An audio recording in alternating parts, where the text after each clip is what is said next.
Hi friends, அனைவருக்கும் வணக்கம். இது என்ன இன்றைக்கி எடுத்த வீடியோ தான்ப்பா. இன்றைக்கி நம்ம வீட்டில் 2 டேஸ் ஸ்பெஷல் என்னென்னு பார்த்தீங்கன்னா, வேளாக்கீரைன்னு கேள்விப்பட்டிருப்பீங்க. அது ரொம்ப உடம்புக்கு ரொம்ப ரொம்ப நல்லது, மருத்துவ குணம் கொண்டது. இது வேளாக்கீரையில் காரக்குழம்பு வைக்கலாம், அப்புறம் சாம்பார் வைக்கலாம், வதக்கிட்டு சாம்பார் வைக்கலாம், அப்புறம் தலையில் நீர் கொத்தணும் போது அதை பார்த்தா அரைச்சி போடலாம். இப்போ எப்படி செய்யலாம் பார்க்கலாம் வாங்க. ஃப்ரெஷ்ஷாக அம்மா வீட்டு தோட்டத்தில் ஃபஸ்ட்டு வேளாக்கீரையை நம்ம நல்லா சூப்பரான முறையில் பறித்து எடுத்துக்கலாமா. இதில் சின்ன சின்னதாக ரொம்ப கீரை இதுவாக இருக்கக்கூடாது, சின்ன சின்னதாக இருந்தால் தான் செம்ம சூப்பராக டேஸ்ட்டாக இருக்கும். நம்ம பறித்து எடுத்துகிட்டு இப்போ நம்ம என்ன பண்ண போகிறோம் பார்த்திங்கன்னா, நல்லா இப்போது நல்லா அலசி எடுத்துக்கணும். இங்கே தண்ணிக்கெல்லாம் பிரச்சனையே கிடையாது. தண்ணிலாம் தாராளமாக கிடக்கப்பா. சென்னையில் தான் பம்பில் தண்ணி எடுக்கணும், தண்ணி கொஞ்சம். ஆனால் இங்கெல்லாம் அப்படி கிடையாது.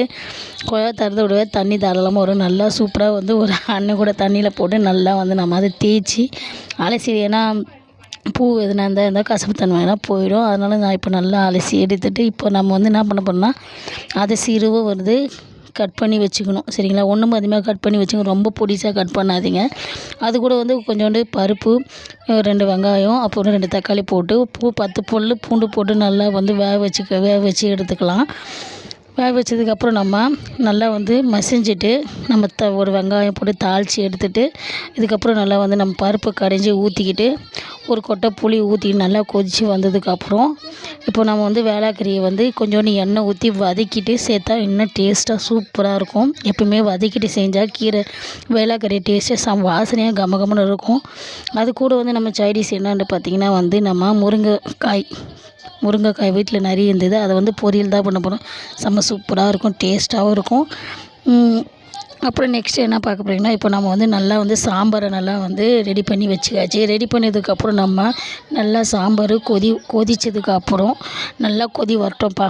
கொதி வந்ததுக்கப்புறம் நம்ம ரெடி பண்ணி வச்சுக்கிற வேளாக்கீரையை அதில் நல்லா போட்டுட்டு நல்லா மூடி வச்சுட்டு சுட சுட சோறு போட்டு நம்ம அந்த வேளாக்கீரை சாம்பாரை எடுத்து சாப்பிட்டோம்னா அது டேஸ்ட்டே வேறு லெவலில் இருக்குங்க. செம்ம சூப்பராக இருக்கும். நீங்களாம் ஊர் சைடில் இந்த வேளாக்கீரைலாம் பார்த்துருக்கீங்களா? பார்த்துட்டு நீங்களாம் காரக்குழம்பு வச்சுருக்கீங்களா, இல்லை சாம்பார் வச்சுருக்கீங்களா? மறக்காமல் கமெண்ட்லாம் சொல்லுங்கள். இந்த காரக்குழம்பு வைக்கிறதுக்கும் நம்ம எப்பவுமே நார்மலாக வெங்காயம் தக்காளி புளி ஊற்றி காரக்குழம்பு இறக்கும்போது இந்த கீரையை போட்டு இறக்கணும். சாம்பார் பருப்பு போடணும், அவ்வளோதான்ப்பா. சூப்பராக இருக்கும். இந்த வீடியோ பிடிச்சிருந்தா மறக்காமல் லைக் பண்ணுங்கள். அப்புறம் காலையிலே அதுக்கப்புறம் சமைச்சு முடிச்சுட்டு கொஞ்சம் ரிலாக்ஸாக இருக்கிற பப்பாளி பழம் சாப்பிட்டு வந்தோம். எங்கள் வீட்டில் மாடு தண்ணி குடிக்க வந்துச்சு. எங்கள் வீட்டில் மாடு இருந்தது. இந்த வீடியோ பிடிச்சிருந்தா லைக் பண்ணுங்கள், ஷேர் பண்ணி நெக்ஸ்ட் வீடியோவில் பாருங்கள். தேங்க்யூ, பாய் பாய். வாங்க சாப்பிட்லாம்.